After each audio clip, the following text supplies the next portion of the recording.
को सायरन बजाए, यानी कि हमारे लिए सायरन का मतलब होता है आगे बढ़ो। और आगे बढ़ो और देश की जनता को बताओ कि अब अगला जोन क्या है और उस अगले जोन के नतीजे क्या हैं। तो पूर्वी भारत की तरफ अब मैं बढ़ रहा हूं और पूर्वी भारत में 118 लोकसभा सीटें आती हैं।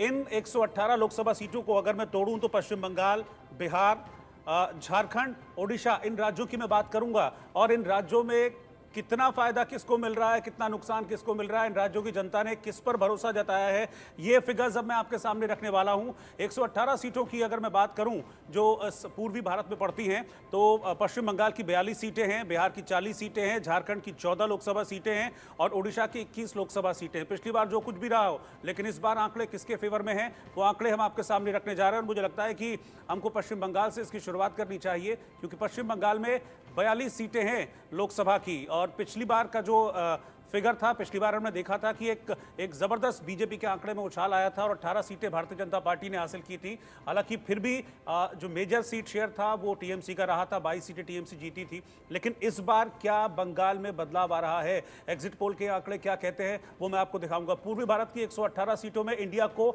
9 सीटें मिलने का अनुमान है, जबकि अन्य को 29 सीट मिलने का अनुमान हम जाहिर कर रहे हैं। 118 सीटों में से एनडीए को 80 सीट, यानी कि आप समझ लीजिए कि एक मेजर शेयर, 118 में से 80 सीट, एक मेजर शेयर एनडीए के फेवर में जाता हुआ दिख रहा है। स्टेट वाइज अब इस डेटा को मैं आपके सामने रखूंगा। एक तो पूर्वी भारत का पूरा डेटा मैंने आपको साथ रख दिया, एक कंसोलिडेट फिगर मैंने आपको दे दी कि हाँ पूर्वी भारत में भाई 118 सीटें हैं, उसमें इतनी सीटें इसको मिल रही हैं। 9 सीटें इंडिया, 80 सीटें एनडीए और 29 सीटें अन्य के खाते में जाती हुई दिख रही है। अब स्टेट वाइज मुझे लगता है कि इस डेटा को हमें आगे रखना चाहिए और मैं चाहूंगा कि स्टेट वाइज इस डेटा को आगे बढ़ाते हुए हम पश्चिम बंगाल,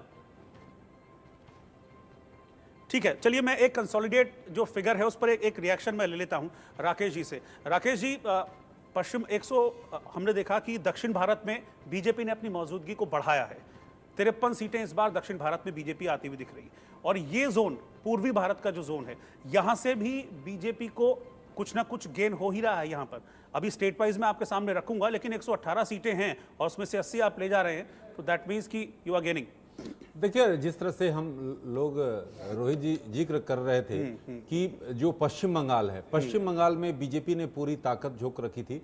और जिस तरह से आपने देखा था कि सीएए का जो है मुद्दा जो बीजेपी ने जोर शोर से उठाया था, केंद्रीय गृह मंत्री अमित शाह हों, इस मसले को जो है प्रमुखता से उठाया था। सीधे तौर पर सवाल उन्होंने खड़ा किया था पश्चिम बंगाल की सरकार पर। आपने देखा था कि ममता बनर्जी ने किस तरह से पुरजोर उसका विरोध किया था। लेकिन यहाँ पर जो है कांग्रेस लेफ्ट के साथ यहाँ पर मिलकर लड़ रही थी। और लेकिन ये मुकाबला त्रिकोणीय यहाँ पर कई जगह जो है त्रिकोणीय हुआ है, जिसका फायदा जो है बीजेपी को मिलता दिख रहा है। अच्छा, मैं भी थोड़ा फिगर भी जोड़ रहा था पिछली बार के। अगर मैं इन सारे जो स्टेट्स हैं पूर्वी भारत के उनको जोड़ रहा था तो आ रहा था फिगर 76 और इस बार 80 की उम्मीद है। तो आपने सरकार चलाने के बावजूद 5 साल तमाम एंटी इनकम्बेंसी होती है, तमाम तरह की चीजें होती है, लेकिन उसके बावजूद भी न सिर्फ मेंटेन कर रहे हैं, आगे बढ़ रहे हैं, तो ये भी अपने आप में एक बड़ी बात है। ठीक है, बंगाल का डेटा आ गया राकेश जी, फिर मैं आता हूं। बंगाल का डेटा क्या कह रहा है कि 21 सीटें बीजेपी, टीएमसी 19 और कांग्रेस को 2 सीटें यहां पर मिल रही है। अच्छा, एक और खास बात यहां पर है कि यहां अलायंस नहीं है, कोई टीएमसी और कांग्रेस का अलायंस यहां पर नहीं है, तो अलग अलग चुनाव लड़ रहे हैं। टीएमसी 19, कांग्रेस 2 और 21 सीटें बीजेपी, यानी कि यहां पर पश्चिम बंगाल की अगर मैं बात करूं तो 3 सीटों का बीजेपी को फायदा होता हुआ दिख रहा है।